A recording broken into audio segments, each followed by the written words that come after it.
secret? Was it that my grandfather just knew a certain way to call on God? Or was it that everything that we see growing up, we simply don't have time to do? Lift your hands and shout in this place and say prayer. Prayer. Say it one more time, say prayer. Prayer. I grew up in a time where all I heard my grandma do was pray. I grew up in a time where all I heard my grandfather do was call on the name of Jesus. I understand that the prayer warriors and the prayer generals in the gospel had something called prayer revival.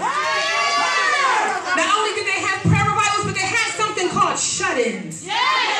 Come on, people of God, I know you remember because God knows I do. They had something called shut-ins. And the kind of shut-ins I'm talking about, you wasn't bringing no Twinkies, you wasn't bringing no blankets, you wasn't bringing no snack, and you better not walk in with no pillow because it's not time to sleep, it's time to pray. Look at your neighbor one more time and say, it's time to go down.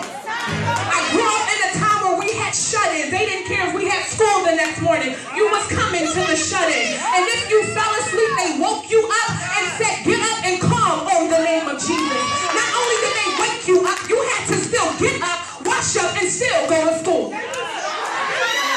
You still had to go to school. After laying on the floor all night long. Then school was over, you went home, you did your homework, you had a little dinner, and you went back to shut-in.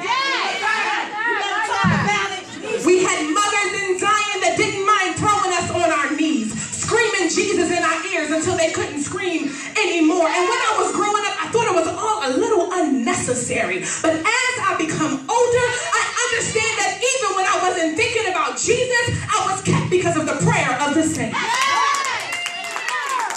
I was kept because of the prayers of the saints. I may not have understood it at the time, but Grandma was just planting seeds of prayer into my spirit. I may not have understood it at the time, but Grandpa knew that one day I would need something to burn up on the inside of me to keep me from cussing somebody out. I didn't understand it at the time, but I understand now that all those times and when we were on the altar, it was not all in vain because at the end of the day, we can't survive without prayer. This generation is so weak because we don't have time to pray. Why don't we have time to pray? Because we're so busy uploading Instagram videos.